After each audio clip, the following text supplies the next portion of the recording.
Every crew gets to design their own patch. In this next scene here, you'll see our patch, which has the entire globe as well as the sun on it, symbolizing the global nature of looking at atmospheric research and the effect the sun has on the chemistry of our atmosphere. We had the opportunity to launch midday on November 3rd, which made it a very comfortable wake-up for half of our crew, waking up at 7 o'clock in the morning. However, because we were a dual shift flight and conducted operations around the clock, the other 3 members of the crew had sleep shifted themselves to wake up at 10 o'clock the previous evening. So they'd been awake about 12 hours, or actually 14 hours before we launched. We check the integrity of our suits, and then we walk out of the O&C building at the Cape to get on the Astrovan for the 7-mile drive out to the pad. We had a beautiful morning for the launch. The skies were crystal clear, not a cloud in sight. At T-minus 6 seconds, the shuttle main engine start sequence began, and moments later we're on our way. The 66th mission of the Space Shuttle program and the 13th mission of Space Shuttle Atlantis. We were already over 100 miles an hour as we cleared the tower, and we began our roll maneuver to the attitude required for our 57-degree high inclination orbit. Our trajectory actually took us up the eastern seaboard of the United States, just off the coast. At this time, the orbiter, at liftoff, the orbiter weighed around 4 million pounds, and our thrust was around 7 million pounds, so the thrust to weight was pretty nice, and we were getting out of town in quite a hurry, as you can see. The orbiter was burning about 3,000 pounds of fuel per second, and as that weight decreased, the acceleration increased up to about 3 Gs, or 3 times the Earth's gravity. At 2 minutes into the flight, we had expended all the energy out of the solid rocket boosters, so they were jettisoned to be picked up by the recovery ships waiting about 50 miles off the Kennedy coast. It's hard to imagine we sit on the pad, and then just a few moments later we were at orbital speed, just under 18,000 miles an hour, and we did all that in 8 minutes and 42 seconds. So you can imagine the ride and the acceleration was quite unbelievable. At main engine cutoff, we went from 3 Gs to almost 0 G instantaneously. It was quite a spectacular sensation. My first job was to film the external tank, which was flying in close formation with us for post-flight analysis before it re-entered the Earth's atmosphere. And one of the first things we do when we get to orbit is open the payload bay doors, and we do that for thermal reasons, but it's also a pretty exciting event for the crew because it gives us our first real view of the Earth from space. The first day was very busy with activation of all the payloads, including the Crystal Spa. And you see Kurt and Joe in the forward flight deck controlling the digital autopilot and also keeping the big picture of on all the systems. While on the aft flight deck, Ellen is flying the robot arm to grapple the Crystal Spa with a special electrical connector to activate the batteries. You see the arm closing to the payload. You can see the target, which is a very important visual cue for the arm operator to center the end effector and the snares around the grapple fixture. Then comes time for the deploy, and starting with the unberth of the payload very smoothly to prevent any saturation of the gyros on board the Crystal Spa, and then a maneuver from the low hover to the release attitude. You can see the mass antenna moving, scanning the atmosphere. This is quite a long maneuver from the low hover to release attitude. Crystal Spa is a composition of the platform SPA and the instrument CRISTA and MARCI. CRISTA stands for Cryogenic Infrared Spectrometers and Telescope for the Atmosphere. And with the 3 telescopes on board and very high-speed sensors, it collects a very high space resolution data of the middle atmosphere. And when we get ready on the orbital side as well as on CRISTA for release, I check the trigger to open the snares in order to start the release. And you can see now the end effector backing away from the payload. Very nice view of the Earth on the background. And when the arm stops at a few feet from the payload, Don from the aft flight deck will fire the first separation maneuver.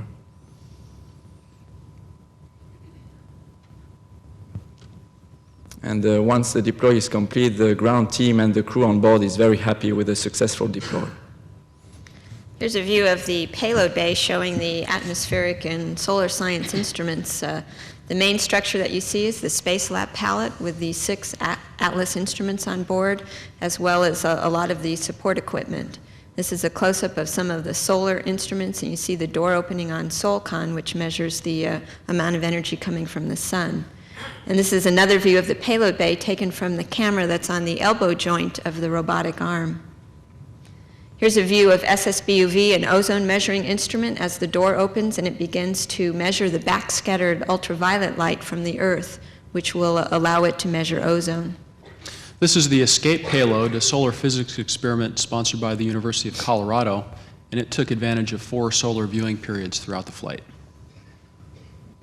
This is the assembly of one of the biggest secondary payload in the mid-deck heat pipe performance experiment, dedicated to testing heat pipes extensively used on both automatic satellites to cool electronics.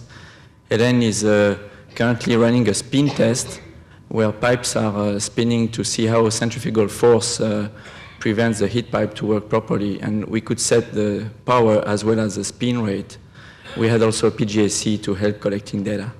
This is the protein crystal growth experiment. We had 2 on board, and we've been told that we had the highest yield and some of the highest quality protein crystals they've ever seen since protein crystal growth experiments have flown on Shuttle. And the crystals will ultimately be used to determine their 3-dimensional structure and ultimately lead to better pharmaceutical development. And this is a close-up of one of the chambers showing some beautiful, very large protein crystals. 3 gold boxes that you'll see in the frame here on the locker doors were the accelerometers for the Shuttle Acceleration Monitoring System, SAMS, and we used that equipment to document the microgravity environment on the orbiter. This is a piece of equipment called Albert that Jean-François and I used to position ourselves when we were operating the robotic arm for the deploy and the retrieve. Our galley was the focal point of life on orbit. We hydrate some of our food with hot or cold water as indicated on the package. Then we cut the package open and eat the food with a spoon. Even after all those years of being told not to play with your food, when eating in space, it's almost too much fun to resist. Jean-François invented a new dish, shrimp cocktail on a tortilla. I think building the shrimp fajita was half the fun. Of course, eating it was pretty good too.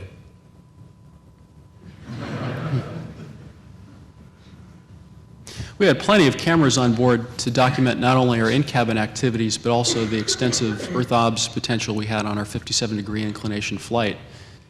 We took over 6,000 frames of film on our 11-day mission, and it's a great opportunity to see the world without boundaries, and also to get a better feel for meteorology, oceanography, and geology.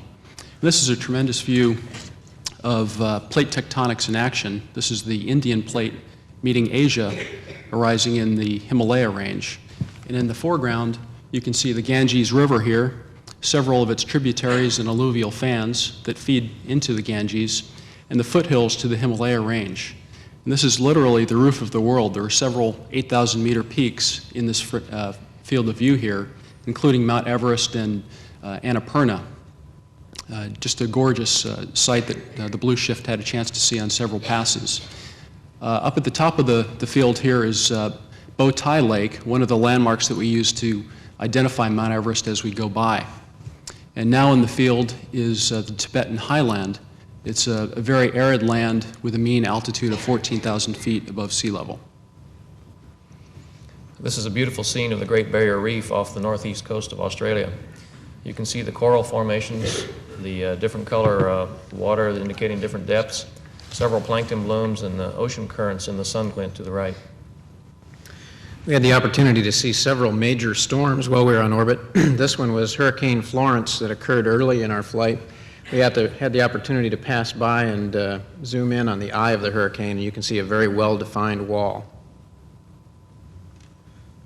We had the opportunity to exercise almost every day on orbit, and here you can see Jean-François enjoying the exercise, the music, and the view. It was pretty spectacular to do that. This is a view of the inner limb resistance device, an exercise device that I developed when I was out at Ames with one of my colleagues there. And it allows us to exercise all of our anti-gravity muscles while we're in space with minimal impact to the orbiter. In addition, it allows us to preserve some of our neuromuscular coordination when we return back home We can also reconfigure for upper body exercises. During our half day off, we had a chance to play with zero gravity, and perhaps my drill instructor from officer school would be impressed with this maneuver.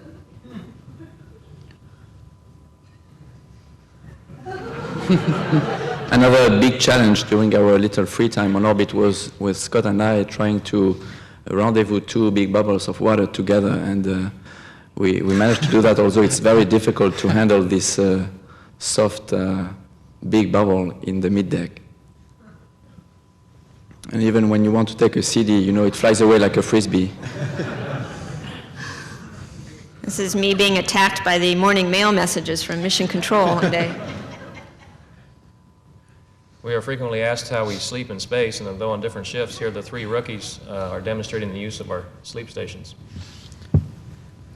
We had a peculiar phenomena occur during one of our supply water dumps. We dump water overboard that's either not needed for cooling or consumption by the crew.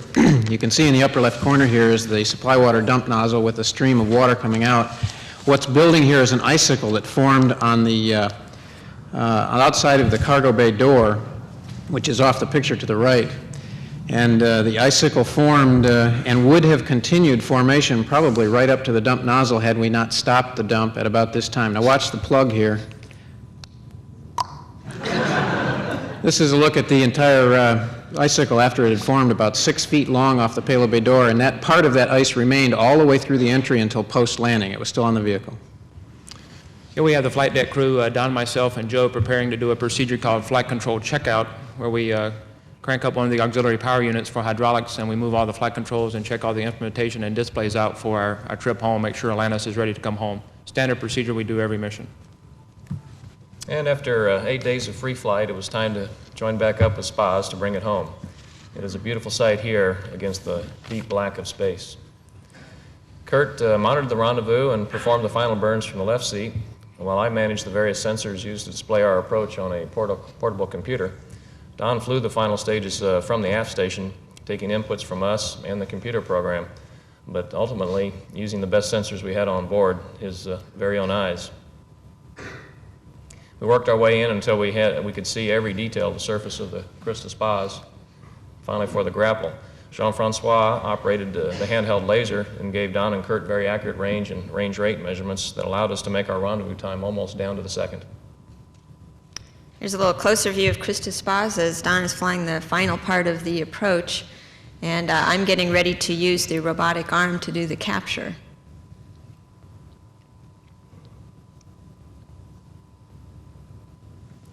And this is a view of the arm as it's coming in over the grapple pin, and then I initiate the capture sequence, which pulls the payload onto the arm and rigidizes it.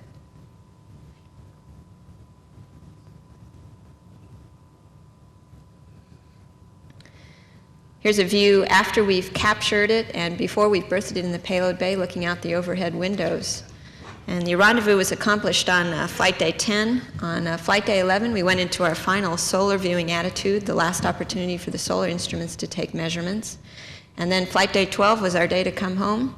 And this is us preparing to come home. And one of the last things we do is close the payload bay door. Well, once we have the payload bay doors closed, it's time to reconfigure Atlantis for the trip home. We get back in our orange pumpkin suits and we prepare for the burn. We use our engines to slow the orbiter back down to re-enter the atmosphere. It's time to turn some of that kinetic energy we gained during launch back into heat. And Joe's pointing out the window, so Jean-François takes a look, and you can see the plasma behind us as we stream through the atmosphere, converting that energy back into heat. Out my right window here, you can see the glow around the orbiter also as we're penetrating the atmosphere. Don's managing the energy, make sure we have good energy state, and here's a long-range camera from Edwards picking up our yaw jet thrusters still firing to maintain attitude. This is a look out Kurt's right window there as we make about a 90-degree turn to final at Edwards.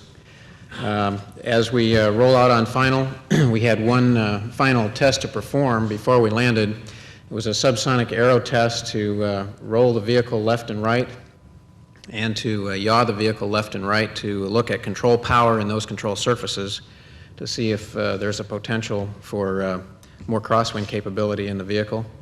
Once that was complete, we rolled ourselves back out on final approach, We fly the approach now at about 300 knots equivalent airspeed. At 2,000 feet or so, we begin to decrease our glide angle from 20 degrees to just over 1 degree.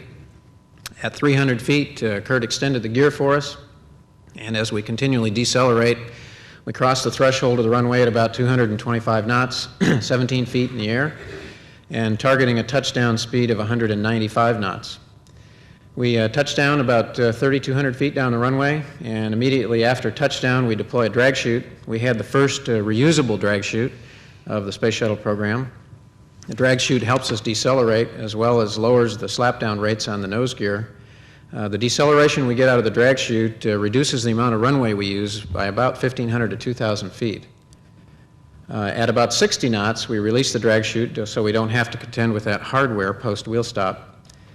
And by this time, we had flown about 175 revolutions of the Earth, and we'd been in space almost 11 days and flown 4.5 million miles.